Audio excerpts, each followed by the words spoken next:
Well, after I found out who she was going out with, I would find out more specific questions like who else is going to be there and things like that.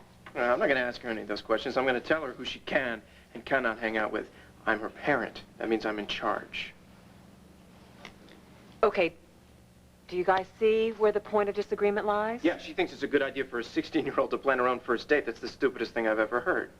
No, I am not saying that. I'm just saying you can't just zap and make the rules. You have to raise Star to be responsible for her own decisions. Yeah, that's great, but she's 16. This is her first date. There's all those hormones. There's no way I'm going to let her make the ground rules. I'm going to meet this guy. I'm going to talk to him. I'm going to find out where they're going. I'm going to make sure that he knows that she's home by 7:30. I'm going to kill him. I tell you what, let's not focus too much on the absolutes, okay? Todd, you are being a little inflexible. And Blair, Todd has some very real concerns which I don't think you're hearing. If you did, I think that maybe he wouldn't be so rigid about the circumstances of the date. But that is the whole point, isn't it?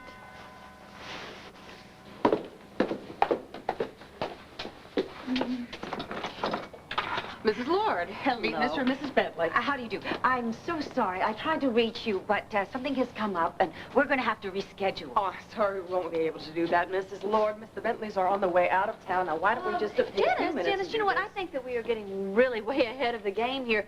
Todd and I are talking about Star, and you know, at 15 and 16 on her first date, and we haven't even decided how we're going to raise her. But that's the whole point, Blair. I mean, look at all the problems you just caused. And you said you'd done this before.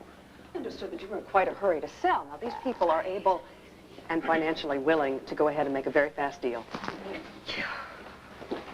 Oh, William, wouldn't this be perfect for entertainment? Well, I have that survey that you wanted. The property extends a full 3 acres beyond that tree line. Yes, and you said there's a pool? Yes, and as you can see, there's ample room to go ahead and put in that tennis court that you said you'd like to have. Dorian, what's going on here? You're not planning on selling this house, are you?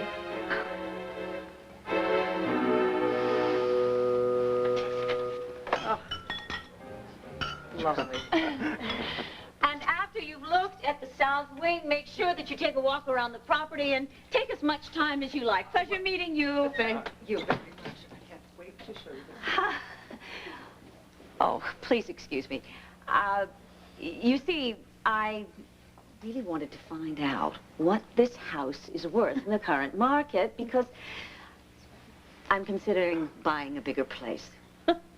Where are you going to find a house bigger than this in Landview? And she just said something about a survey, and then there was all that stuff about a fast deal. Thank you, Todd, very much for being concerned about my business. But why don't you mind your own?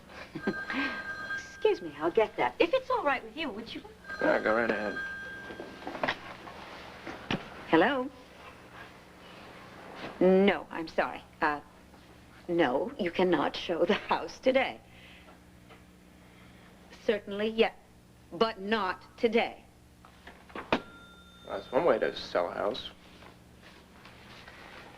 There are maids' quarters right next to the servants' kitchen, next to the laundry. Hi. With the separate entrances. Hello. Of course. Hi. 4 fireplaces, all working and in excellent condition. All of the fixtures are original, but the electric and plumbing are all new and fully up to code. Now, I would love to show you this terrace.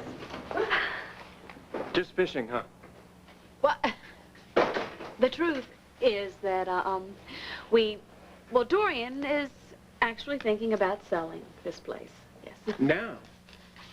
Now, when Star needs a stable home environment more than anything now? I mean, why would you do that?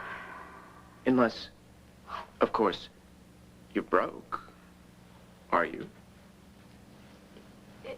Well, the truth, again, is that Dorian is in a temporary financial situation. I mean, it's not bad or anything. I mean, we're not like we're out on the streets. We do have a lot of assets together, and well, I tell you what, I would really like Star to be raised in a more homey atmosphere. My only concern is that Star have a stable environment. Me too.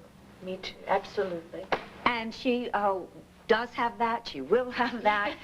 She has me, her mother, my niece Kelly, my daughter Cassie, who is married to Andrew Carpenter. Yeah, who won't even let her in the house.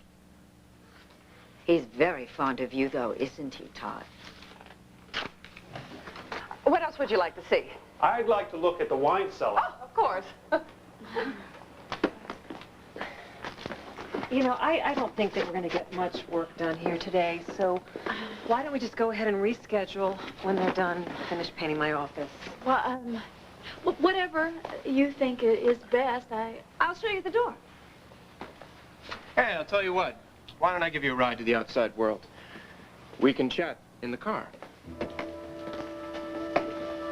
Goodbye, drive safely. Oh.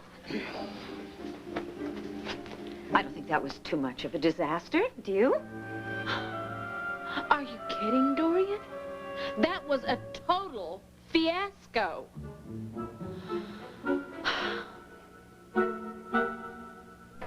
A nice, quiet dinner together, just kind of chill out. You think you can afford it? We can always split the house salad. Fun. Good evening, ladies. Good evening. A nice, quiet table, please. Very good. Right this way, Mrs. Lord. Mother, how are you? Nancy, darling. Hi. Hi. We're so just, good to see you. celebrating Marty's graduation from medical school. Blair, Dorian, I'm sure that John will be able to find you an excellent table. Patrick, you must be very proud. Yes, I am that. Marty, congratulations. Thank you. Enjoy. Congratulations, Marty. Thank you.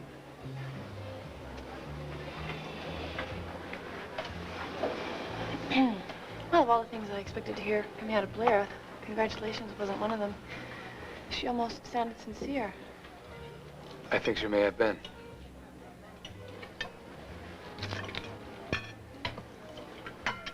And that's how a newspaper works, with a tour from the publisher.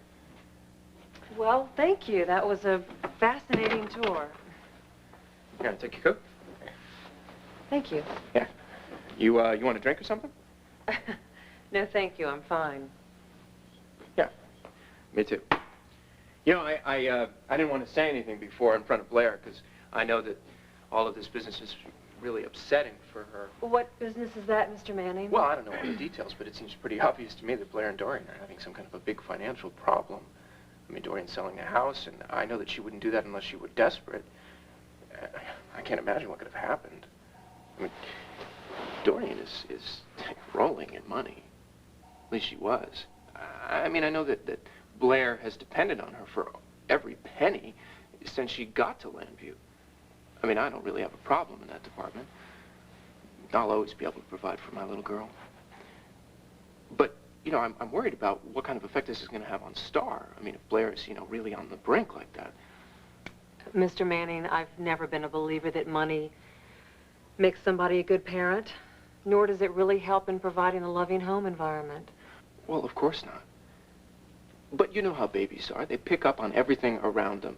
And if Star's around Blair, and Blair is worried about money all the time, I'm worried about the stress that would put Star under. And Dorian's house is the only other home that Star has ever known besides my place. And aren't familiar surroundings supposed to be important for a kid? They are, yes. Well, so, I'm worried. Sue me. I'm worried. I don't want things to be tense for my daughter. Oh, God, she is so smug and obnoxious. And there, sitting there with all of her fake family. Ugh. I mean, can you believe it? Dr. Marty Saybrook. I mean, what a joke. I mean, come on, who do you think's going to whine more? Her or her kids that she's... It's nice to know how you really feel. In future, why don't you just keep your fake congratulations to yourself, Blair? You know, we are going to have to see each other from time to time. Think how much easier it would be if you could be honest. Let's go. Be honest. When they... I'm really so sorry that we didn't get to have that nice, quiet dinner.